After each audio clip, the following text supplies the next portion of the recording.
नमस्कार, आप देख रहे हैं जवाब देना पड़ेगा और आपके साथ मैं हूं पूजा यादव। दिल्ली के मुख्यमंत्री अरविंद केजरीवाल को सीबीआई ने गिरफ्तार कर लिया। केजरीवाल की गिरफ्तारी दिल्ली शराब नीति मामले में हुई है। सीबीआई ने केजरीवाल को दिल्ली की राउज एवेन्यू कोर्ट में पेश किया था, जहां पर जांच एजेंसी ने आम आदमी पार्टी मुखिया से पूछताछ करने के लिए उनकी कस्टडी की मांग की। सीबीआई के अधिकारियों ने बीते दिन भी तिहाड़ जेल में उनसे पूछताछ की थी। दरअसल दिल्ली की एक निचली अदालत ने केजरीवाल को 20 जून को जमानत दी, जिस पर हाईकोर्ट ने रोक लगा दी। ईडी ने केजरीवाल की जमानत को हाईकोर्ट में चुनौती दी, जिस पर सुनवाई के बाद अदालत ने बेल पर रोक लगाने का आदेश दिया। इस तरीके से आप समझ सकते हैं कि किस तरीके से इस वक्त अरविंद केजरीवाल की मुश्किलें बढ़ती हुई नजर आ रही हैं। आपको याद होगा 80 दिनों से ज्यादा जेल में बिताते हुए अरविंद केजरीवाल को हो गए। हालांकि इस बीच 21 दिन की पैरोल उनको मिली, जिसमें चुनाव प्रचार करने का मौका उनको सुप्रीम कोर्ट से मिला। सुप्रीम कोर्ट ने वो पैरोल उनको दी, लेकिन इस बीच अरविंद केजरीवाल लगातार अपने स्वास्थ्य का हवाला देते हुए राहत की दरकार के लिए याचिका दायर कर रहे हैं। लेकिन इस बीच अरविंद केजरीवाल की राहत मिलती हुई नजर नहीं आ रही। बड़ी बात यह कि अभी तक तो मामला ईडी का था, क्योंकि ईडी ने अभी तक गिरफ्तारी की थी, लेकिन अब सीबीआई ने भी अरविंद केजरीवाल की गिरफ्तारी कर ली है। मतलब अगर ईडी से मामले में उनको राहत मिल भी जाती है तो फिर उनको सीबीआई केस में भी जमानत होगी, तब जाकर अरविंद केजरीवाल बाहर आ पाएंगे। वरना कभी ईडी तो कभी सीबीआई, सीबीआई तो कभी ईडी, इसी तरीके से दांव-पेच में फंसे रहेंगे। और इसलिए कहा जा रहा है कि अरविंद केजरीवाल की मुश्किलें बढ़ती हुई नजर आ रही हैं। हालांकि अरविंद केजरीवाल ये कह रहे हैं कि शराब नीति मामले में उनका तो कोई रोल ही नहीं है। शुभेंदु अवस्थी प्रवक्ता बीजेपी इस वक्त हमारे साथ में, विक्रम लोहिया प्रवक्ता कांग्रेस इस वक्त हमारे साथ में, परविंदर सेठी पॉलिटिकल एनालिस्ट इस वक्त हमारे साथ में, बीजेपी की प्रवक्ता जल्दी हमारे साथ में होंगे। सेठी साहब, अरविंद केजरीवाल की मुश्किलें के कम होने का नाम नहीं ले रही हैं। अब तो जो राहत की उम्मीद थी वो भी बहुत कम होती नजर आ रही है, क्योंकि अब तो दो मामलों में गिरफ्तारी हो गई। देखिए, भारतीय जनता पार्टी का जो टारगेट रहा है कि वो किस प्रकार से अरविंद केजरीवाल को जैसे चुनाव से, लोकसभा के चुनाव से, कि चुनाव से दूर रखा जाए, पार्टी को डिफेम करा जाए और पार्टी अपने चुनाव में पूरी तरह से भाग न ले पाए। उसके बाद अब उनके लिए एक बड़ा खतरा नजर आ रहा है, क्योंकि अभी हरियाणा के चुनाव हैं और जो बड़ी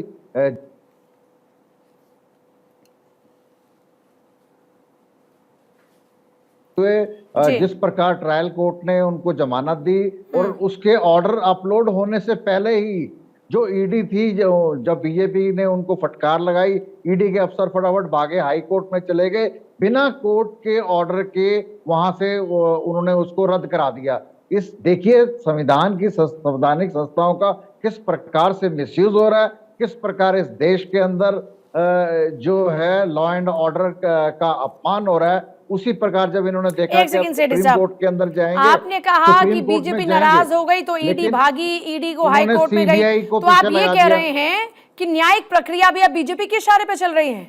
तो क्या न्यायिक व्यवस्था से भी भरोसा उठ चुका है क्या?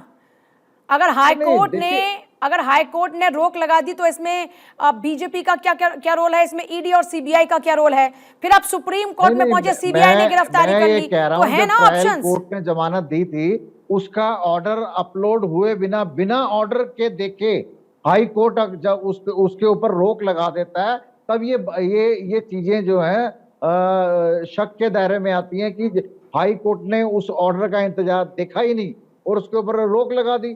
फिर देखिए वही बेसिक क्वेश्चन घूम फिर कर आ जाएगा सेठी साहब। अगर कोई गलती थी ही नहीं तो फिर एलजी के इस मामले में जांच की बात बोलते ही क्यों फिर उस पॉलिसी को वापस लिया गया?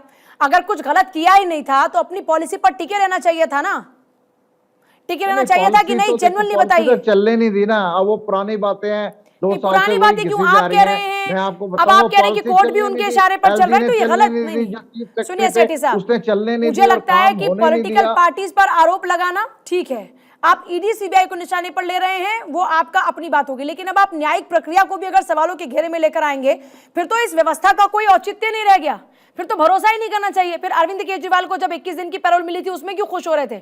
अगर न्यायिक प्रक्रिया पर भरोसा ही नहीं है तो फिर वहां पर भी भरोसा नहीं करना चाहिए। गलत बात है ना ये सारा। हम ये कह रहे हैं कि न्यायिक प्रक्रिया के अंदर जब भारतीय जनता पार्टी हस्तक्षेप करती है, मैं आ रही हूँ, चलिए सर आती हूँ। विक्रम लोहिया जी, परविंदर सेठी जी की इस बात से आप कितना इत्तेफाक रखते हैं? पहुंच जाती है अरविंद केजरीवाल के लिए मुश्किलें तो बढ़ेंगी 200%। ये कह रहे हैं कि साहब चुनाव में क्योंकि अच्छा परफॉर्म कर सकते हैं, इसलिए अरविंद केजरीवाल को सलाखों के पीछे ही रखने की पूरी तैयारी ईडी सीबीआई के जरिए की जा रही है। इस पर कांग्रेस का क्या स्टैंड है?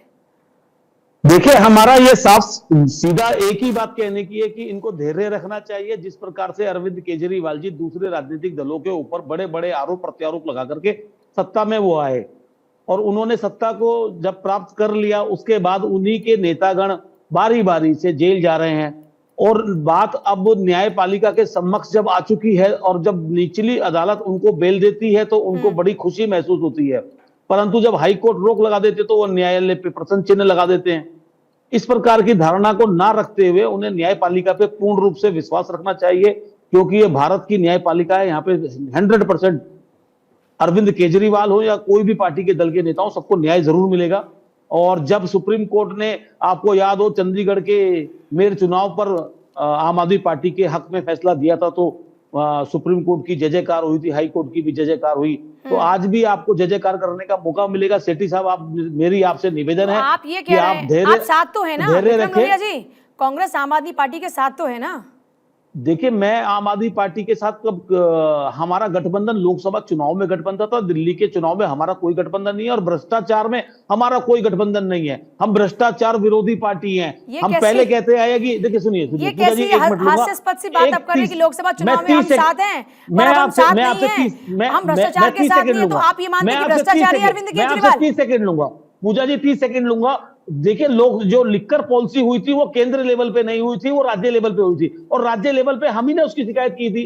हम ही ने कहा था कि लिकर पॉलिसी के अंदर बहुत बड़ा झोल झाला है और हम ही उसको लेकर के, शिकायत को लेकर के एलजी तक का, कांग्रेस की नजरों में करप्टेड पार्टी है आम आदमी पार्टी? नहीं, मैं बिल्कुल कह रहा हूं कि लिकर पॉलिसी के अंदर बहुत बड़ा झोल झाल हुआ था। आम आदमी पार्टी करप्टेड पार्टी है, खुलकर बोलिए ना। जब आप ये कह रहे हैं कि लिकर पॉलिसी पर ऑब्जेक्शन है तो खुलकर बोलिए कि आम आदमी पार्टी करप्टेड पार्टी है, लेकिन बीजेपी को रोकने के लिए हम साथ आए। आप मेरी बात, एक सेकंड मेरी बात सुनिए। मैं बताना चाहता हूं कि आम आदमी भ्रष्टाचारी पार्टी है तो कोर्ट तय करेगा। मैं तय कर दूं यहाँ बैठ करके? मैं तो बीजेपी को भी भ्रष्टाचारी तय कर सकता हूं। मेरे तय करने से कुछ नहीं होता, मेरे तय करने से कुछ नहीं होता। परंतु मैं ये कहना चाहता हूं कि हमारी पहली नजर में हमें लिकर पॉलिसी के अंदर भ्रष्टाचार नजर आया, उसकी हमने शिकायत की और उसको लेकर के हमने जनता के बीच में प्रदर्शन भी किए कि ये लिकर पॉलिसी गलत लाई जा रही है। लेकिन केजरीवाल जी से निवेदन करना चाहता हूं आपके चैनल के माध्यम से जी, इसको कहते हैं मौका परस्त राजनीति। जब आपको आम आदमी पार्टी का साथ चाहिए तो आप पंजाब में इतनी सीट आप ले लो, यहाँ पर दिल्ली में इतनी सीट हम ले लेंगे, और अब आप कह रहे हैं कि हमने इस पर ऑब्जेक्शन किया लेकिन डिक्लेयर नहीं हुआ। इतनी गोल गोल बातें करेंगे, जनता भी कंफ्यूज आ जाएगी सर। इस बात की भी, पूजा जी एक सेकंड, हमने तो इस बात की भी शिकायत की थी कि जब इनकी ट्रांसफर पोस्टिंग की फाइलों को रोक दिया जाता है, इनकी विदेश जाने की फाइलों को रोक दिया जाता है, तो उस समय के उपराज्यपाल साहब ने लिकर पॉलिसी के ऊपर की, पार्टी पर देखिए बहुत सारा उपराज्यपाल साहब ने उस समय की लिकर पॉलिसी को क्यों पास किया? लेकिन इसका अर्थ ये निकलता है कि एक पार्टी आपको नैतिक तौर पर पसंद नहीं है, लेकिन आपकी राजनीतिक मजबूरी है कि जब जब आपको उनके साथ की आवश्यकता होती है तो आप लोग साथ हो जाते हैं, क्योंकि बस टारगेट है बीजेपी को रोकना। लिकर पॉलिसी क्यों पास की? हमारे तो बहुत सारे मुद्दे हैं जो मैं आपसे डिस्कस करना चाहता हूं आपके चैनल के माध्यम से। मैं आपके सामने अपनी बात को रखना चाहता हूं। ऐसा तो नहीं कि अरविंद केजरीवाल के एब्सेंस में आप लोग खुद को चाह रहे हैं कि दिल्ली में उभर कर अब कांग्रेस फिर से वापसी कर जाए? ऐसा नहीं कि सिर्फ वही दिल्ली में नहीं, कांग्रेस तो पूरे देश में उभरेगी। आदरणीय पूजा जी, दिल्ली में नहीं, कांग्रेस तो पूरे देश में उभरेगी। लोगों को आज कांग्रेस की कमी खल रही है। बहुत अच्छी बात है, हर पार्टी को अच्छे से परफॉर्म करने का पूरा मौका मिलना चाहिए, डेफिनेटली मिलना चाहिए। आपको बहुत सारी शुभकामनाएं। शुभेंदु अवस्थी जी, अरविंद केजरीवाल को इतना टारगेट क्यों कर रहे हैं आप लोग? कभी ईडी को पीछे लगा रहे हैं, कभी सीबीआई को पीछे लगा रहे हैं। अभी ईडी की गिरफ्तारी, अब आपने देखा कि कहीं राहत न मिल जाए, इससे पहले आपने सीबीआई को लगा दिया। ये आरोप लगा रहे हैं आपके ऊपर कि इतना ज्यादा दोहन आप कर रहे हैं ईडी सीबीआई का कि पूछिए मत। इतना खतरा है क्या आपको अरविंद केजरीवाल से? पूजा जी नमस्कार, आपके चैनल के माध्यम से हमारे सभी दर्शकों को नमस्ते, और हमारे प्रवक्ता भाई बैठे हुए हैं विक्रम जी और प्रविंदर सिंह सेठी जी। प्रविंदर जी, कई बार डिबेट में आते हुए आपके सभी विषयों का जवाब हमको कई बार आम आदमी पार्टी से मिलता हुआ लगता है, क्योंकि वो आते नहीं है तो आपको बुला लिया जाता है। कोई बात नहीं, हम आपके प्रश्नों का भी जवाब दूंगा। पर आज जो पूजा यादव जी ने बिल्कुल बेबाक क्वेश्चन पूछा है लोहिया जी से, बहुत कम लोग इस तरीके से क्वेश्चन पूछते हैं कि कल तो आप भाई भाई थे, अब मौसेरे भाई, वो आपको चोर कह रहे थे, आप उनको चोर कह रहे हो। आज जिस केस में सीबीआई ने अरविंद केजरीवाल जी को गिरफ्तार किया है, उस केस को दायर करने वाले कांग्रेस के लोग बोलने एक बार। हाँ, उस केस को लोहिया जी दायर करने वाले कांग्रेस के लोग हैं, और उन्होंने कहा कि ये चोर हैं, इसीलिए सीबीआई ने आज उनको पकड़ा है। आज वो अपना केस वापस ले लें, यदि किसी को कष्ट है तो शायद वो केस से बच जाए, क्योंकि सबसे पहली एफआईआर तो आप ही लोग ने करी है, पहला पॉइंट। पर ये जो समय है लोहिया जी, जो आपके स्टेटमेंट्स हैं और जो आपके जवाब हैं, हमको भी समझ में नहीं आते। जनता को भी समझ में नहीं आते कि आप दिल्ली में मौसेरे भाई हो, आप पंजाब में सौतेले भाई हो, हरियाणा में भाई नहीं हो। ये क्या कहानी है? और ऐसी कहानी आप किसको जवाब दे रहे हो? ये सब पब्लिक के सामने। लोहिया जी, आप जस्टिफाई नहीं कर पा रहे कि जिस दिन तक 4 तारीख को रिजल्ट नहीं आया तब तक आपको केजरीवाल, उनके सभी लोग बहुत अच्छे लग रहे थे। आपने पिछले 1-1.5 महीने में, जब वो 2 महीने का वो पूरा चुनाव का केजरीवाल के हक चल में रहा आप था, लोग दिल्ली में इतनी बड़ी रैली करते हैं, उसको कैसे भूल जाते हैं हाँ, जहां पर आपके कांग्रेस के नेता और थे। आप उनके साथ गले में मैं आप सभी बलगैया के डाल पास के घूम वापस रहे लौट रही थे। हूं। शुभेंदु जी, मैं आपके पास वापस लौट रही हूं, आपको काफी कम वक्त मिला है, मैं वापस लौट रही हूं। एक बड़ी खबर इसी से जुड़ी हुई आ रही है। सीबीआई ने केजरीवाल की कस्टडी की मांग की है और केजरीवाल से पूछताछ के लिए कस्टडी की मांग की गई है। जैसे कि सुमित बता रहे थे कि 10 दिन की कस्टडी की मांग की जा रही है। राउज एवेन्यू कोर्ट में सुनवाई जारी है और सुमित मेरे साथ इस वक्त है। सुमित, टी ब्रेक खत्म हुआ, अभी क्या हालत है केजरीवाल की और अभी क्या चल रहा है आगे कोर्ट में? देखिए, केजरीवाल की ओर से बहस पूरी कर ली गई है। अब दोबारा सीबीआई जो है इस मामले में अपना पक्ष रख रही है। सीबीआई ने 5 दिनों की जो रिमांड की मांग जो है वो की है, यानी कि 5 दिनों तक केजरीवाल से पूछताछ जो है वो सीबीआई करना चाहती है, जिसके लिए एक रिमांड एप्लीकेशन जो है वो कोर्ट में दी गई है सीबीआई की ओर से, जिसमें 5 दिनों की रिमांड की मांग की गई है कोर्ट से, सीबीआई की ओर से। तो अब से कुछ ही देर में जो है ये सुनवाई पूरी हो जाएगी, उसके बाद कोर्ट अपना आदेश सुरक्षित रख लेगा। यहाँ सीधे तौर पर केजरीवाल के जो वकील हैं वो पेश हुए थे और उन्होंने इस पूरी गिरफ्तारी पर सवाल उठाया है और कहा है कि पिछले 2 साल से इस मामले में सीबीआई जांच कर रही है और 2 साल पहले पूछताछ के लिए जब सीबीआई ने बुलाया था उसके बाद से गवाह के तौर पर सीबीआई पहले बुलाती है, उसके बाद 2 साल बाद जाकर उन्हें गिरफ्तार कर लेती है। और ऐसे में गिरफ्तारी की ऐसे में क्या जरूरत पड़ी? केजरीवाल के वकील का यह भी इशारा था कि ईडी केस में उन्हें राहत मिलने वाली थी और ऐसे में जानबूझकर उनकी गिरफ्तारी जो है वो दुर्भाग्यपूर्ण और द्वेष भावना से जो है एक पॉलिटिकल मोटिवेटेड के तौर पर गिरफ्तारी जो है यहाँ की गई है। वहीं ईडी की ओर से कहा गया है कि इस पूरे केस में तमाम सबूत जो हैं वो केजरीवाल के खिलाफ मौजूद हैं और चयनबद्ध तरीके से जो है वो सबूत सीबीआई के पास इस वक्त मौजूद हैं और जो तमाम दस्तावेज सीबीआई के पास मौजूद हैं उससे केजरीवाल का आमना सामना कराना है और हिरासत में लेकर पूछताछ करने की जरूरत है, जिसके लिए 5 दिनों की रिमांड की जरूरत है, ये सीबीआई ने कोर्ट से कहा है। तो अब से कुछ ही देर में सुनवाई पूरी हो जाएगी पूजा, उसके बाद कोर्ट आदेश सुरक्षित रख लेगा। सुना कि अरविंद केजरीवाल ने अपने बचाव में कहा कि स्लिकर पॉलिसी में उनका रोल नहीं, मनीष सिसोदिया का रोल है। देखिए, ये केजरीवाल की ओर से नहीं कहा गया था, बल्कि सीबीआई ने केजरीवाल के हवाले से कोर्ट को यह बताया है कि इस पूरे मसले को लेकर सौरभ भारद्वाज और जो आतिशी हैं वो उनको रिपोर्ट नहीं करती थी बल्कि सिसोदिया को करती थी और सारा दारोमदार जो है वो सिसोदिया पर केजरीवाल ने ठहराया है। ये सीबीआई ने बयान दिया है कोर्ट में और केजरीवाल के हवाले से ये बात सीबीआई के वकील ने कोर्ट को ये बातें कही है। इसमें कितनी सच्चाई है ये सीबीआई के वकील ही बता पाएंगे, क्योंकि ये सीबीआई के वकील का दावा है कोर्ट में। चूंकि केजरीवाल की ओर से खुद नहीं कहा जाएगा अपने मंत्री के बारे में कि वो मंत्री पर सारा दारोमदार वो इसका सुमित जल्दी से ये बताइएगा, निश्चित तौर पर ये सीबीआई की ओर से ये बातें कोर्ट में कही गई है केजरीवाल के हवाले से। अगर सीबीआई ये दावा कर रही है, दैट मींस कि जब अरविंद केजरीवाल से क्वेश्चनिंग हुई होगी, उस क्वेश्चनिंग के दौरान में जिन सवालों का जवाब जो मिला होगा आमतौर पर सीबीआई वही नोट डाउन करता है और अगर ऐसा नहीं है तो इस पर अरविंद केजरीवाल अपना ऑब्जेक्शन भी दर्ज करा सकते हैं। एम आई राइट?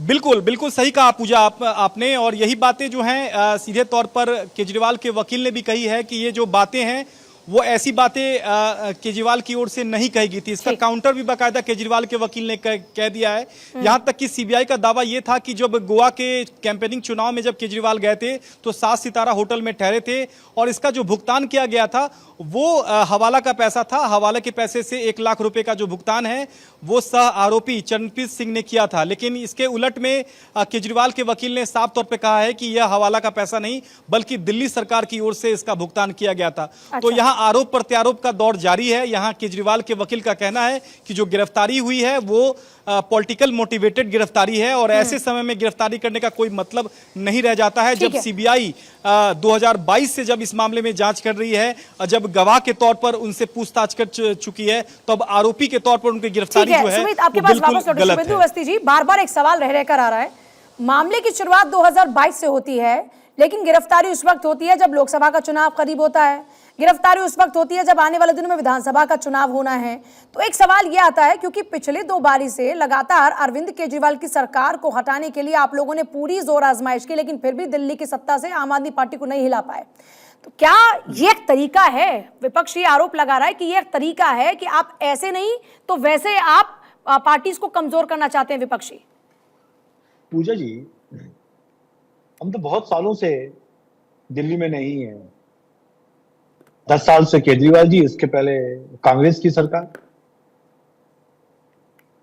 पर आप कहने लगे कि इस पे कोर्ट में भी क्यों नहीं है उनको बेल दिया। यदि मेरे सब एजेंसीज गलत हैं, एक बार मान लूं मैं, पर किसी भी कोर्ट ने कोई भी बेल नहीं दी। संजय सिंह जी को मिल गई बेल, तो वो क्यों बेल मिल गई? जब उन्होंने ईडी से पूछा कोर्ट ने कि इनसे अभी कुछ जांच बाकी है, क्योंकि वो केवल 2 करोड़ का मैटर था जिसमें उन्होंने दिनेश अरोड़ा के थ्रू मिले थे संजय सिंह से, और 1 करोड़ रुपए उसमें से उन्होंने 72 लाख रुपए उन्होंने अपनी पार्टी में जमा कराए थे, और 1.25 करोड़ रुपए क्या किया वो बताएंगे। तो उतना मैटर था। जांच के बाद जब पूरी जांच पूरी हो गई, इसलिए उनकी बेल भी हो गई। ईडी ने खुद कहा कि हमको जितनी जांच करनी थी हमने पूरी कर ली है। अब ये एजेंसीज हैं जो जांच कर रही हैं, कोर्ट है जो उन एजेंसीज की बात सुनने के बाद डिसीजन दे रहा है। सुप्रीम कोर्ट के पास भी तो ये लोग गए थे और कहा अरविंद केजरीवाल जी के वकीलों ने कि जो ये गिरफ्तारी हुई है वो गलत हुई है। सुप्रीम कोर्ट ने पूरे डॉक्यूमेंट देखे और उसके बाद कहा नहीं, आपकी सही गिरफ्तारी हुई है और आप जाइए, आपको जेल जाना पड़ेगा। और उसके बाद जब चुनाव के लिए उनको पैरोल दिया गया, तो वो इसीलिए दिया गया कि भाई आपको एक स्पेशल फैसिलिटी दी जाती है कि आप चुनाव का प्रयास कर लो। हमने भी माना कि भाई कल को केजरीवाल जी ये ना कहें पूजा जी कि हम जेल में थे इसलिए हार गए। आप कोशिश कर लो, पूरा प्रयास कर लो, कांग्रेस के साथ मिलके प्रचार कर लो, अपनी पत्नी को भी ले आओ। पर जो आपने कहा था जेल का जवाब वोट से, तो वो पता चल जाएगा। बोले लोहिया जल्दी से।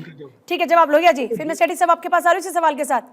देखिए, मैं ये कहना चाहता हूं, शुभेंदु भाई ने 2 बातें कही थी कि चचेरा भाई मौसेरा भाई। कौन है ये? चचेरा नहीं कहा मैं, चचेरा और सौतेला। मौसेरा और सौतेला दोनों में फर्क है। मैं दोनों बता देता हूं। ये वैसे चचेरा भाई है जैसे आपका अजीत पवार चचेरा भाई है। आप समझना मेरी बात को। अजीत पवार जैसे आपका चचेरा भाई है, शुभेंदु अधिकारी आपका ममेरा भाई है। जैसे प्रधानमंत्री जी ने कहा नवीन जिंदल कोयला खा गया और फिर मोदी जी की गोद में आ गया। अब मेरी बात को समझना, नवीन जिंदल कोयला खा गया फिर मोदी जी की गोद में आ गया, तो कालिक तो प्रधानमंत्री जी पे भी लग गई ना कोयले की। बच के नहीं जा सकते शुभेंदु भाई। जो बातें कहोगे आपके ऊपर ही आएगी। मैं आपको बड़ी इंपॉर्टेंट बात बताना चाहता हूं कि कांग्रेस पार्टी कोई भ्रष्टाचार जल्दी से अवस्थी जी। गाली आप दे रहे थे केजरीवाल को और केजरीवाल आपको गाली दे रहे थे। सब कानून सब फाइलें हम मर्यादा में रहते हैं, गाली का प्रयोग नहीं करते। नहीं, लटका के फाइल लटका रहे थे। हम गालियों का प्रयोग नहीं करते, हम मर्यादा में रहते हैं। आपकी मजबूरी रही, आपकी मजबूरी रही। चाहता हूं जिस प्रकार से प्रधानमंत्री जी ने भ्रष्टाचार जोड़ो पार्टी भारतीय जनता पार्टी को बना दिया है, भ्रष्टाचार। ठीक है सेठी साहब, आपको न्याय व्यवस्था पे भरोसा नहीं है क्या? बड़ा सिंपल सा क्वेश्चन आपसे पूछ रही हूं मैं। नहीं, न्यायिक व्यवस्था पे पूरा भरोसा है, लेकिन जब उसके साथ छेड़छाड़ होती है तो इस तरह की बातें आती हैं। मैं आपको बताता हूं कि जो भारतीय जनता पार्टी संवैधानिक संस्थाओं का मिसयूज करती है और हर जगह पे अपना इंटरफेरेंस दिखाती है। राजनीतिक तौर पर इनको देश की जनता ने जवाब दे दिया। ये 400 पार का नारा करते थे, इनको जब देश के जवानों ने, देश के किसानों ने, देश के मजदूर ने, देश के गरीब आदमी ने इनको ये बता दिया। यूपी में इनको करारी हार मिली है और ये 300 से लेकर 240 पे आ गए और इनको देश की जनता ने जवाब दिया। और आने वाले समय के अंदर ये बिल्कुल से आप बच के नहीं जा सकते शुभेंदु भाई। भारतीय जनता पार्टी आप इस बात से बच के नहीं। कांग्रेस पार्टी 50 सीट से 100 सीट पे गई है। भारतीय जनता पार्टी 303 सीट से 240 पे आई है। जवाब तो हाँ, सुनना भारतीय पड़ेगा। जनता पार्टी वन बाय वन की बात करते हैं ना सर, वन बाय वन बात करते हैं। ये सेठी स्वीकार साहब करना पड़ेगा। बस सेठी नंदू साहब, भाई, अगर कोर्ट से राहत मिले तो कोर्ट अच्छा। जितने अब आप कह रहे हैं कि दुरुपयोग किया जा रहा है, लेकिन एक बात बताइए सेठी साहब, बहुत ही इजी क्वेश्चन। सेठी साहब, अगर संस्थाओं का दुरुपयोग हो रहा है तो क्या कोर्ट को ये बात समझ में नहीं आती? जब कोर्ट अरविंद केजरीवाल को पैरोल देती है तब भी तो आपके अधिकारों का ख्याल रखा जाता है ना। तो फिर कोर्ट तो तर्कों पर बात करती है ना, कोर्ट तो सबूतों पर बात करती है ना। आप लोगों के पास पुख्ता सबूत है, इतने बड़े बड़े वकील आप लोग ने रखे हुए हैं, तो आप अपने पुख्ता सबूत दीजिए। आपके जितने पुख्ता सबूत होंगे उतना ही आपका पक्ष मजबूत होगा, आप जीतेंगे चुनावी लड़ाई। और जनता के सामने दूध का दूध, पानी का पानी होगा। ईडी जो एक ऐसा सेल है जिसके पास स्पेशल पावर्स हैं, जब तक ईडी के अधिकारी नहीं चाहेंगे तब तक बेल होना बड़ा मुश्किल है। अभी यहाँ पे जब लोअर कोर्ट से हुई, लोअर कोर्ट से हुई, तो उनको फटकार लगाई जाती है और वो ऑर्डर्स अपलोड हो के बिना जब तक ऑर्डर अवस्थी साहब, ये कैसा कोइंसिडेंस है कि मामला सुप्रीम कोर्ट में पहुंच गया, इधर से सीबीआई ने गिरफ्तारी कर ली कि बिना ऑर्डर के अभी तक सीबीआई ने गिरफ्तारी नहीं की थी, फिर ये एकदम से सीबीआई ने गिरफ्तारी कैसे कर आप ली? लोग सीबीआई में कैसे चले गए? घटनाएं घटती हैं सुप्रीम कोर्ट में कैसे चले गए? तो लोगों के मन के अंदर संदेह होता है बिना ऑर्डर कि के जो कॉपी ये लिए, एजेंसियां हैं, जो कोर्ट बिना के जो ऑर्डर कुछ की लोग कॉपी हैं लिए वो भारतीय आप सुप्रीम जनता कोर्ट पार्टी कैसे के चले गए? दबाव में काम कर रहे हैं, क्योंकि उनका चयन भी अमित शाह जी के द्वारा और इनके द्वारा होता है और इनका पूरा आपको नींद में भी अमित शाह जी आते हाँ, होंगे। सुप्रीम कोर्ट एक ऐसी सेठी साहब, चलिए एक बात बताइए सेठी साहब, मिलेगा। फिर सेठी साहब एक बात बताइए कि दिल्ली में तो चलिए जनता ने खिलाड़ियों की एफआईआर दर्ज करने में जनता ने सुप्रीम आपको कोर्ट मौका ने देने इंटरवेन का करा। जनता ने आपको मौका देने का क्यों नहीं ठाना? अरविंद केजरीवाल के साथ में वो सिंपैथी वोट क्यों नहीं आया? दिल्ली की एक सीट आम आदमी पार्टी क्यों नहीं निकाल पाई? अगर इतना सब आप कह रहे हैं कि इतना सब गलत, तो जनता भी बेवकूफ है क्या? सुप्रीम कोर्ट गुमराह हो गया, हाई कोर्ट गुमराह हो गया, ईडी सीबीआई का गलत इस्तेमाल हो गया, और जनता नहीं। देखिए, मैं आपको बता दूं, दिल्ली में इनकी सीट नहीं आनी थी, उसके दो कारण बढ़ते हैं। जब इन्होंने जो अरविंदर सिंह लवली कांग्रेस के अध्यक्ष थे उनको तोड़ दिया, जो सारी स्ट्रेटेजी होती है एक प्रदेश का अध्यक्ष बनाता है,